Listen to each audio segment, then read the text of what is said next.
So this is biological membrane lecture 2. This is the disclaimer. Whenever I made a PowerPoint, that it is meant for you for educational purpose, and it should not be used for any other purpose, copied or posted on any site without the permission of author, that is me. And some of the picture in the presentation have been taken from public domain websites or popular books. So to make the topic easy to understand, the credit for such pictures remains with the original publisher. Now, lipids are one of the important components of biological membranes. Okay, fatty acids, not only they are an important type of lipids, but they are also components of many other lipids. So let us understand, rather briefly refresh our memories about fatty acids.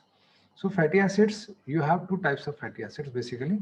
You have saturated fatty acids where there is no double bond present, and you have unsaturated fatty acid where there are double bonds present. Double bond can be one double bond, or there can be more than one double bonds. So if there is only one double bond, it is called as monounsaturated fatty acid.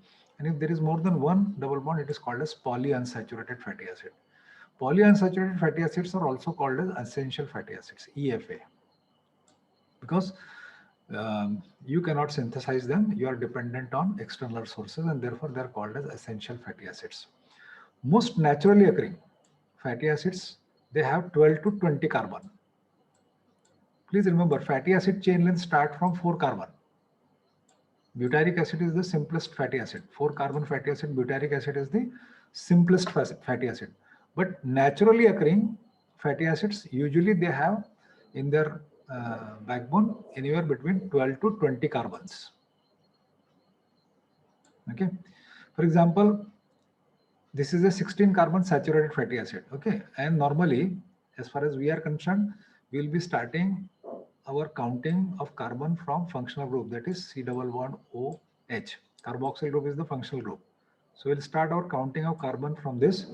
So this is carbon 1, then there are 14 carbon 15 plus 16. So you have 16 carbon saturated fatty acid. This is called as palmitic acid. Then you have 16 carbon monounsaturated fatty acid. Okay, so there is a double bond present between carbon number 9 and carbon number 10. So it is also called as C delta 9. What does it indicate? Indicates that it's a monounsaturated fatty acid, and the position of the double bond is between carbon number 9 and 10. Okay, so this is carbon 1, there is 7, 8, this is 9, 9 and 10 ke beech mein double bond, like this. And you have another example of polyunsaturated fatty acid, 18 carbon. So you have double bond present between carbon number 9 and 10 and carbon number 12 and 13. So you call it as C, comma C18, sorry, C18, comma delta 9 and 12. This indicates what? This indicates that it's 18 carbon fatty acid. There are two double bonds which are present between 9 and carbon number 9 and 10 and carbon number 12 and 13, right? So this is example of a polyunsaturated fatty acid. This is an example of a saturated fatty acid. This is palmitoleic acid, this is palmitic acid, and this is 18 carbon linoleic acid. Two double bond polyunsaturated fatty acid is linoleic acid.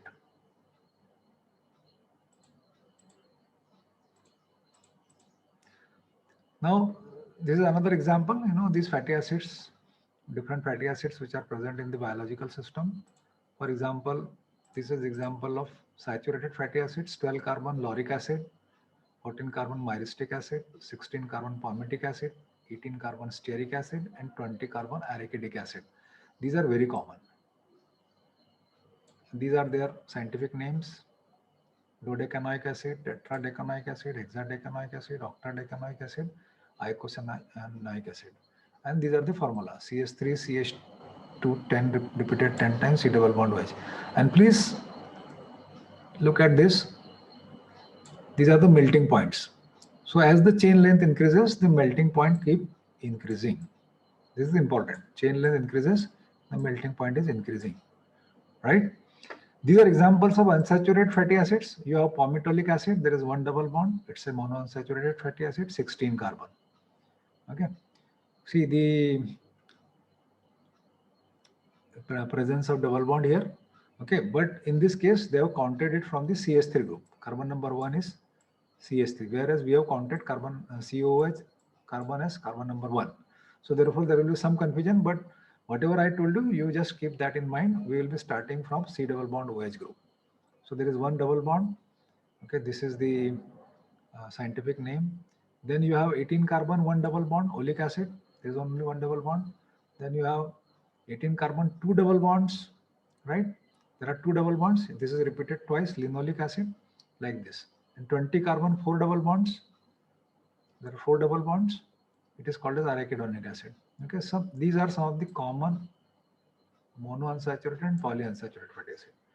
What is important to note over here is their melting points. You see their melting points are low. As the degree of unsaturation increases, the melting point also decreases. Okay, it is going into the minus side. This arachidonic acid has a melting point of minus 49.5 degrees Celsius. Essentially, what does it mean? It means that at any given point of time, as far as we are concerned, it is going to be liquid. It will not be solid because we have temperature more than 49.5 degrees Celsius. In fact, all of them are going to be liquid. Whereas majority of them at room temperature, even today, where the temperature is around 37, 38 degrees Celsius, you will find them at solid. Okay. They will melt only when, this will melt only when the temperature reaches 45 degrees Celsius. This will melt only when the temperature reaches 54 degrees Celsius, like this. Whereas essentially all of them, these unsaturated fatty acids, are going to be liquid at ordinary temperature, ordinary room temperature. So phospholipids, as I told you, is the major lipids in biological membranes. Major lipid in the biological membrane, phospholipids. And it can be derived from two things, two types of alcohols. One is glycerol. Glycerol is a 3-carbon alcohol. Glycerol is a 3-carbon alcohol. And phospholipids which are derived from glycerol are also called as phosphoglycerides. They're also called as phosphoglyceride. And this is the structure of glycerol. It's a 3-carbon alcohol. There are two primary hydroxyl group. This is primary hydroxyl group number 1, and this is primary hydroxyl group number 2, and this is secondary hydroxyl group. So it's a 3-carbon alcohol. 3 hydroxyl groups are there, glycerol. And those phospholipids which are derived from glycerol are called as phosphoglycerides. Some phospholipids are derived from sphingosine. And what is sphingosine? Sphingosine is a more complex basic alcohol. Okay, it is also a type of alcohol, but it is far more complex than glycerol. And phospholipids which are derived from sphingosine are called as sphingomyelin. They are called as sphingomyelin. So structure of phospholipids will be that you have glycerol, you have couple of carbons, one primary hydroxyl group and one secondary hydroxyl group esterified to fatty acids. Whereas one of the primary hydroxyl group is esterified to a phosphate group. And to this phosphate group will be attached an alcoholic group. There will be 4 components. I'll come to that in the next slide. So there are 4 components. You have a glycerol, you have a phosphate, you have fatty acids, and you have a polar group. So a phospholipid, a phosphoglyceride typically is made up of these 4 components. So you have glycerol once again. As I said, these 2 hydroxyl groups, they will be esterified with fatty acid, okay, shown over here. OCOR1, this is one fatty acid, and OCOR2, this is another fatty acid. The third hydroxyl group, which is one of the 2 primary hydroxyl groups, will be esterified to a phosphate. So this becomes glycerol 3-phosphate, and with 2 fatty acids attached to it, it becomes glycerophospholipids. So you have a phosphate attached, and to this phosphate, you have one polar group, polar alcoholic group attached, right? X. So I'll be telling you, please switch off your mic. Polar group attached to this phosphate group. So I'll be showing you that in the next slide.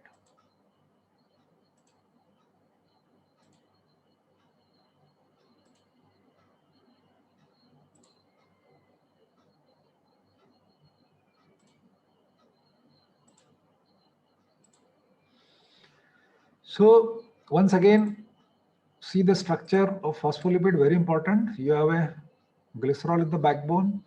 Two of the alcoholic groups are esterified with the fatty acids, right? And the third one has a phosphate group. And to this phosphate, there is one polar group attached X. And depending upon the X, the phospholipids have been named. So if there is an ethanolamine attached to it, this is the structure of ethanolamine, then the resulting phospholipid is called as phosphatidyl If a choline is attached, it is called as phosphatidylcholine. It is also called as lecithin. If a serine is attached, it is called as phosphatidylserine. If a myoinositol group is attached, X, then you call it as phosphatidylinositol. And if glycerol, another molecule of glycerol is attached here at X, in place of X, you have phosphatidylglycerol. So these three are very common phospholipids. These three are the most common phospholipids. Phosphatidylethanolamine, where X is ethanolamine, phosphatidylcholine, where X is choline, and phosphatidylserine, where X is serine. And for the purpose of representation, phospholipids are depicted like this. Okay, so there is a polar head group, which is hydrophilic in nature. Because of this X, it is hydrophilic, it is polar, and there are two long hydrophobic tails. And these hydrophobic tails are made up of the fatty acids, which are esterified to carbon number 1 and carbon number 2. So for the representation purpose, phospholipids will be represented like this. Okay, and they are amphipathic molecules. That means in a molecule you have both the hydrophilic group and you have hydrophobic group. Such a molecule is called as amphipathic molecule. Okay, so you have a polar head, which is contributed by this X. This X can be ethanolamine, it can be choline, it can be serine, very commonly, most commonly, and in some cases it can be myoinositol, it can be glycerol also. And then these two hydrophobic tails, they are nothing but these fatty acid chains, which are esterified to carbon number 1 and carbon number 2. So for representation purpose, phospholipids in biological membranes will be represented like this.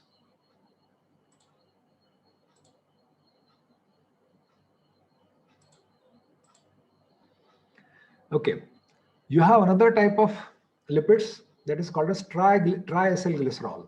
What is meant by triacylglycerol?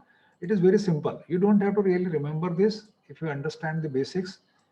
Triacylglycerol means you have the glycerol in the backbone and all three hydroxyl groups are esterified with fatty acids. Okay, if there are only two fatty acids, if the two hydroxyl groups are esterified to glycerol, then you call it as diacylglycerol. If there is only one fatty acid, you call it as monoacylglycerol. But when all three hydroxyl groups are esterified with fatty acid, you call it as triacylglycerol. Now, these fatty acids, all of them can be saturated fatty acids. One of them can be saturated and two of them can be unsaturated, or two of them can be saturated or one can be unsaturated, or one can be saturated, one can be monounsaturated, one can be polyunsaturated. You can have all possible combinations. For example, here it has been shown over here that this is a saturated fatty acid. And why I am calling this as saturated fatty acid? Because there is no double bond. So one of the hydroxyl group is esterified with an 18 carbon saturated fatty acid. Then you have another hydroxyl group esterified to a polyunsaturated fatty acid. So because there are two double bonds between carbon number 9 and 10 and 12 and 13, right? So this is an 18 carbon polyunsaturated fatty acid. And you have a 16 carbon monounsaturated fatty acid. There is one double bond present between carbon number 9 and 10. So you have a mixed triacylglycerol. Okay, one of the hydroxyl group esterified to a saturated fatty acid, another one is esterified to a polyunsaturated fatty acid, and another one esterified with a monounsaturated fatty acid. Not only their degree of saturation, unsaturation can vary, but their chain length can also vary. You can have a 14 carbon, you can have a 16 carbon, you can have a 12 carbon, even you can have a 20 carbon fatty acids, right? So this you must understand. When all three hydroxyl groups are esterified with fatty acid, your resulting molecule is called as triacylglycerol. If all three fatty acids are saturated fatty acid, okay. For example, if the saturated fatty acid 18 carbon stearic acid is there at all three places, stearic acid.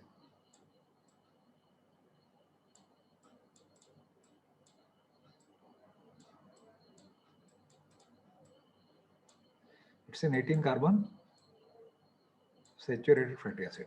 So at all three places you have stearic acid, then the resulting molecule is called as tristearine.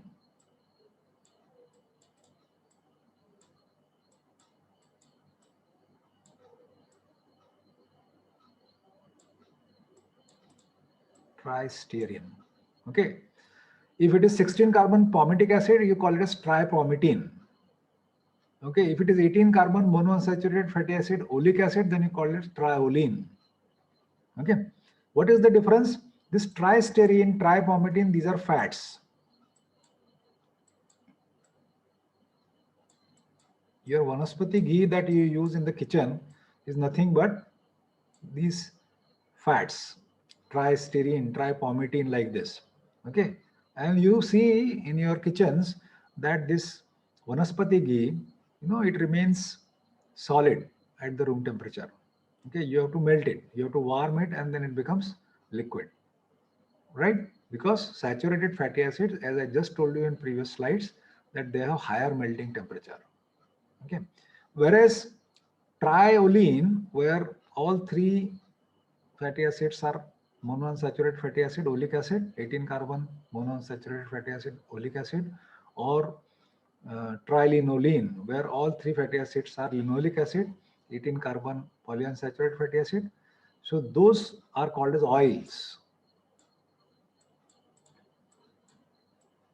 Okay, again in your kitchen, whatever cooking oil we use is nothing but triglycerol, triacylglycerol, where the hydroxyl groups are esterified with mono or polyunsaturated fatty acids. They are oils. Okay. And have you ever seen oils solid at room temperature in your kitchen? No. Oils are always liquid because, as I told you in previous slide, I'm repeating that unsaturated fatty acids have lower melting temperatures. In fact, some of them have melting temperature on the negative side. Okay, so they remain liquid at room temperature even during winters at our place. In winters also, you will never find oils getting solidified. The reason is simple, because the fatty acids that they contain, they have melting temperature on the negative side, below zero. So therefore, they remain liquid. So that is the difference between oils and fats. So whatever kitchen cooking oil that we purchase, it has a mixture of different types of fatty acids esterified to glycerol. Okay, and normally we say that uh, essential fatty acids, means polyunsaturated fatty acids, are good for health. So we try and prefer buying oil which has got higher percentage of essential fatty acids, which has got higher percentage of polyunsaturated fatty acids.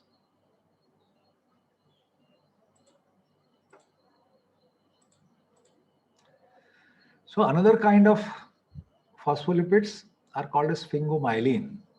And what are they derived from? They are derived from a basic alcohol, sphingosine. In place of glycerol in the backbone, they have sphingosine. What is sphingosine? Sphingosine is a large hydrophobic basic alcohol. Okay, it has got a hydrocarbon tail. A 13 carbon hydrocarbon chain tail is there attached to one of the carbons.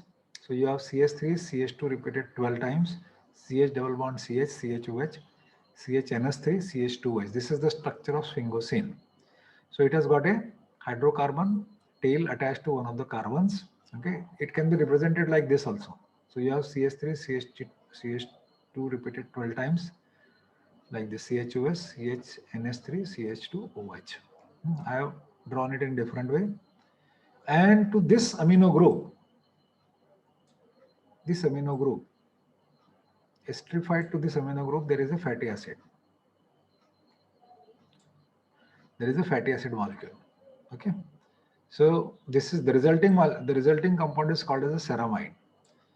Sphingosine with a fatty acid molecule is called as a ceramide. So now you have two hydrocarbon tails here also. This is one. and this is another one of the fatty acid. So something similar to uh, phospholipid, phosphoglyceride we have seen. You have two hydrocarbon tails. There the two hydrocarbon tails are contributed by fatty acid. Here one of the tail is a 13 carbon um, hydrocarbon and the other one is of the fatty acid. And to this primary hydroxyl group, again you have a phosphate attached. And to this phosphate you have a polar head. It can be choline. So you have phosphocholine head group. So you have phosphocholine attached to it. And the resulting structure is called as sphingomyelin. Okay, so you have sphingosine. Attached to it is one fatty acid. This is fatty acid, CH3, CH2 repeated 14 times, C double bond OH. What does it mean? It means that it is a 16 carbon saturated fatty acid, palmitic acid. Okay, and attached to or esterified to this primary hydroxyl group, there is a phosphate, and to this phosphate, you have a choline molecule attached. So this is the structure of a sphingomyelin, a phospholipid which is derived from sphingosine.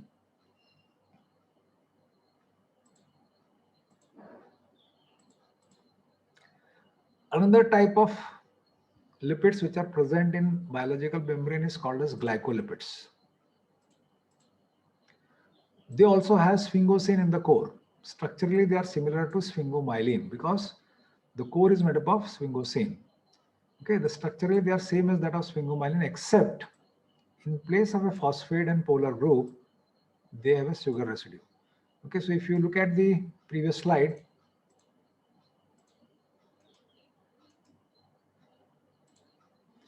so here in place of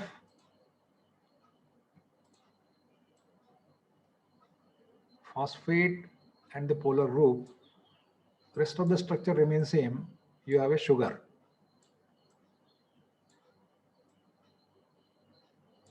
This is called as glycolipid. They have sphingosine in the core, amino group is esterified to fatty acid, and the primary hydroxyl group is esterified with a sugar molecule. Such a structure is called as glycolipid.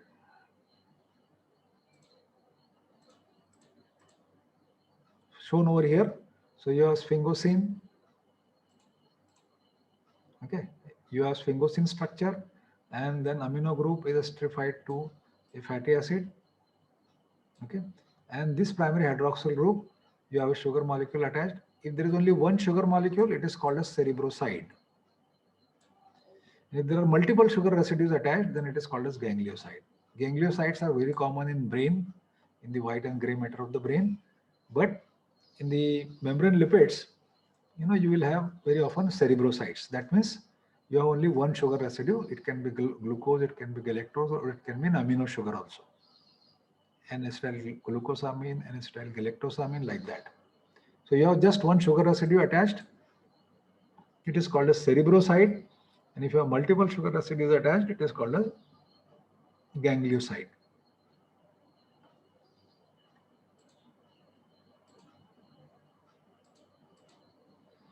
So I have shown it over here again. So you have this sphingosine, CH3, CH2 repeated 12 times. Then you have CH double bond CH, CHOH, CHNS3. In place of NS3, you have a fatty acid molecule esterified to this NS3, or it can be just NS2 also. So one of the hydrogen is compromised, and you have fatty acid attached to it. And CH2OH, this is primary hydroxyl group. Attached to this is a sugar. This is the structure of cerebroside. So you can remember it this way also. This is cerebroside if you have one sugar residue, and if you have multiple sugar residues like this attached,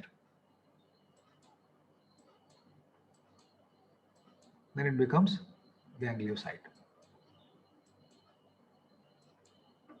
It becomes ganglioside.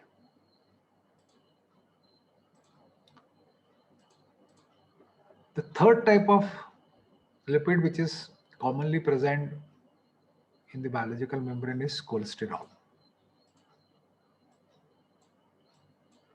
It's a very celebrated biomolecule. Why I say celebrated? Because as many as two Nobel Prizes were awarded for work on it. Two Nobel Prizes were awarded for work on it, right? It is a very important molecule from physiological and biochemical point of view. Why? Because it serves as precursor to some of the important molecules in your body, which includes hormones, which includes bile salts, bile pigments. All these are derived from cholesterol. Okay, and besides this, this is an important component of the biological membrane. It has in its nucleus a very big nucleus, and that nucleus is called a cyclopentanoperhydrophenanthrene nucleus. Cyclopentanoperhydrophenanthrene nucleus. Okay, so this is the structure of that nucleus. It is made up of 4 rings. 3 of them are 6-membered rings. 1 of them is 5-membered ring, and they are designated as ring A, ring B, ring C, and ring D. And this is the overall structure. It's a 27 carbon molecule, cholesterol molecule. This hydroxyl group attached to carbon number 3. This is polar. It is derived from oxygen and it is polar in nature, and that is how even cholesterol becomes an amphipathic molecule. Rest of the structure is hydrophobic, this structure is hydrophilic, and therefore cholesterol is also amphipathic molecule, right?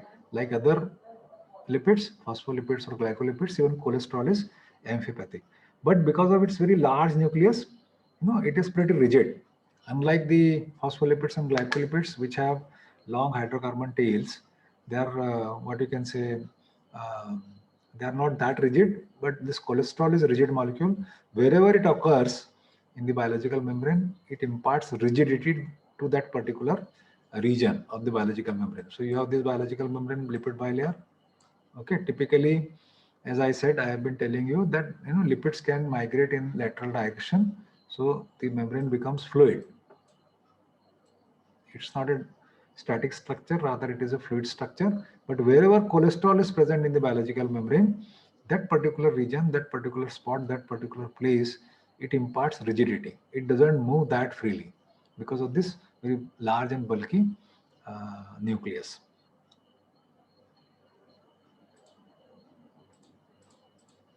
So that's all in the biological lipids we wanted to know. Thank you very much.